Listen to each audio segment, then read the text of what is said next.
अस्सलाम वालेकुम, मेरा नाम सर हमजा है। मैं आपको उम्मीद मल्टीमीडिया चैनल में खुशामदीद कहता हूँ। आज हम 9th क्लास बायोलॉजी का डे नंबर 54 का लेक्चर डिस्कस कर रहे हैं और हमारा नया चैप्टर है ट्रांसपोर्ट का। ट्रांसपोर्ट क्या होता है? बेसिकली ट्रांसपोर्ट कहा जाता है किसी भी एक चीज़ की नकलो हमल को, वो चाहे कोई भी चीज़ हो। अगर आप देखो, अगर इंसान ने भी एक जगह से दूसरी जगह जाना हो तो वो जो ज़राए आमदोरफ्त इस्तेमाल करता है वो भी ट्रांसपोर्ट के अंदर आते हैं। अब इसी तरह हम यहाँ पे बात कर रहे हैं ट्रांसपोर्ट इन प्लांट्स के अंदर, यानी कि पौधों के अंदर जो नकलो हमल होती है। अब पौधों के अंदर नकलो हमल किस चीज़ की होती है? पौधों के अंदर या फिर इंसानों के अंदर भी ट्रांसपोर्ट होती है। तो जो पौधों के अंदर नकलो हमल है वो होती है दो चीज़ों की। एक आती है उसके अंदर फूड, दूसरी आती है वाटर। लेकिन एक तीसरी चीज़ मजीद ऐड की जाती है। वो चीज़ कौन सी होती है? वो होती है उस खुराक के अंदर पाए जाने वाले या उस पानी के अंदर पाए जाने वाले सॉल्ट्स। अब देखिए, आपकी जो पौधे हैं उसको खुराक चाहिए होती है, वो स्क्रोज बनाते हैं फोटोसिंथेसिस के जरिए। अब उस फोटोसिंथेसिस के जरिए तो वो खुराक हासिल कर लेते हैं, लेकिन उनको जो मजीद आगे न्यूट्रिएंट्स चाहिए होते हैं, जैसे उनको फास्फोरस चाहिए होता है, नाइट्रोजन चाहिए होती है, सल्फर चाहिए होता है। अब ये सारी की सारी ऑक्सीजन चाहिए होती है, ये उसको कहाँ से हासिल होते हैं? ये बेसिकली वो जो न्यूट्रिएंट्स होते हैं, ये नाइट्रोजन के या सल्फर के साल्ट जो वो पानी से लेते हैं। अब ये सारे के सारे काम करता है साल्ट्स के अंदर। तो ये बेसिकली तीन चीज़ें हैं जो ट्रांसपोर्ट का काम करती हैं प्लांट्स के अंदर। अब ये जो तीन चीजें, इनकी ट्रांसपोर्ट कैसे की जाती है? इनकी ट्रांसपोर्ट की जाती है इन दो टिश्यूज के जरिए, जिनको हम वेस्कुलर टिश्यूज कहा जाता है। अब ये वेस्कुलर टिश्यूज कौन कौन से टिश्यूज होते हैं? ये वेस्कुलर टिश्यूज दो टाइप के होते हैं। कौन कौन से? एक को हम जाइलम टिश्यूज कहते हैं और दूसरे को हम फ्लोएम टिश्यूज कहते हैं। जाइलम टिश्यूज कौन से टिश्यूज होते हैं? ऐसे टिश्यूज जो पौधों के अंदर पानी और साल्ट की जो ट्रांसपोर्ट है उसका जिम्मेदार है, वो हमारे पास जाइलम टिश्यूज होगा। उसके बाद अब ऐसे टिश्यूज या ऐसी हमारे पास वेस्कुलर टिश्यूज, ऐसी नालियां जो हमारे पास प्लांट्स के अंदर खुराक की नकलो अमल का या खुराक के ट्रांसपोर्ट के जिम्मेदार है, उसको हम फ्लोएम टिश्यूज कहते हैं। ठीक हो गया है? अब हमारा जो अगला टॉपिक है वो है Uptake of water and ions, यानी कि पौधों के अंदर आयंस और जो वाटर है उसकी ट्रांसपोर्ट, यानी कि अब आयंस भी होंगे और वाटर भी होगा। जैसे कि मैंने आपको बताया कि साल्ट होगा, साल्ट और वाटर एक ही चीज़ होती है। अब यहाँ पे हमारे पास इसकी खुराक की भी बात करते हैं, तो सबसे पहले ये किस चीज़ के जरिए होता है? ये होता है हमारे पास कंडक्टिंग टिश्यूज़ के जरिए।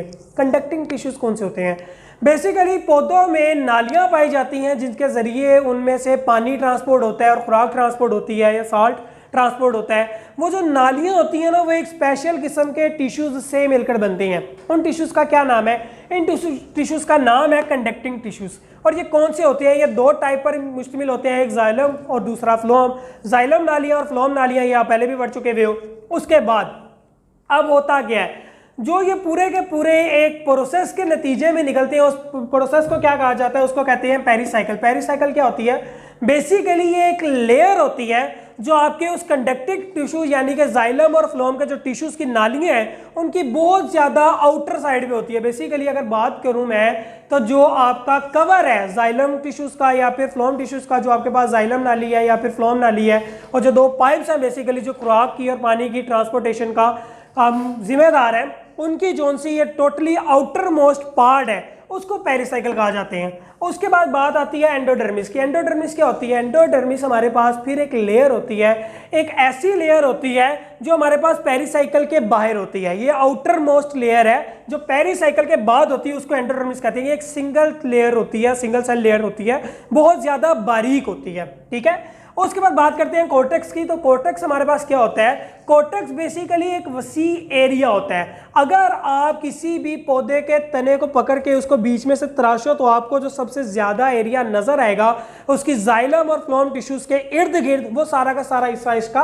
कोर्टेक्स कहलाता है। उसके बाद बात करते हैं एपिडर्मल। एपिडर्मल क्या होती है? उस कोर्टेक्स के भी ऊपर अगर आप पत्ते की बात करो तो जो पत्ते की आपको सबसे ऊपर वाली लेयर नजर आ रही होती है ना, ये लेयर हमारे पास एक सिंगल सेल लेयर होती है।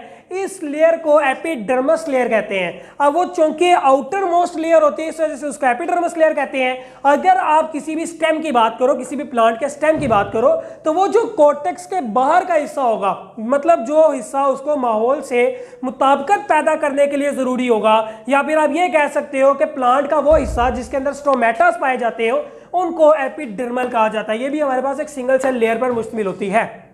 उसके बाद अब बात करते हैं रूट हेयर्स की।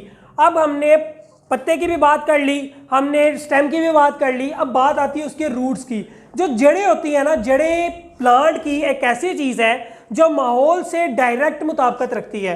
अब वो डायरेक्ट मुताबिकत कैसे रखती है, ये बेसिकली उसके अंदर पाई जाने वाली, अब जो स्टोमेटा होता है वो तो इस चीज़ का जिम्मेदार है ना कि उसने जो सा है गैसियस एक्सचेंज में अमल दखल करना है। लेकिन अगर आप बात करो कि पौधों के अंदर पानी कैसे ट्रांसपोर्ट हो रहा है, पानी ट्रांसपोर्ट होता है उसकी जड़ों में। आपने कभी जो सा है हमेशा अगर आप पौधों को पानी देते हो तो आप उसके पहले नीचे जड़ों में पानी डालते हो, वो जड़ों से पानी जो सा उसकी ट्रांसपोर्ट होती है।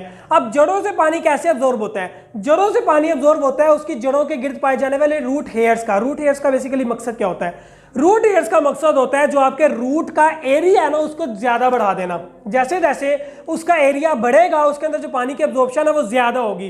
तो ये काम होता है रूट हेयर का, जो आगे जाके आपका जो पानी होता है जो रूट हेयर्स के जरिए वो डिफ्यूज होता है, अब्जॉर्ब होता है, वो आगे इंटरसेलुलर स्पेसिस के अंदर जाता है। इंटरसेलुलर स्पेसिस क्या होती हैं, आपके रूट हेयर से जब पानी अंदर जाएगा आपके रूट के अंदर, तो बेसिकली वहां पे सेल्स के दरमियान जो खाली जगह है जहां से पानी अपना रास्ता बना के आगे जाता है, उस रास्ते को आप इंटरसेलुलर स्पेसिस कहते हो। और ये कहां पे पाई जाती हैं, ये पाई जाती है हमारे पास जाइलम टिश्यूज के अंदर।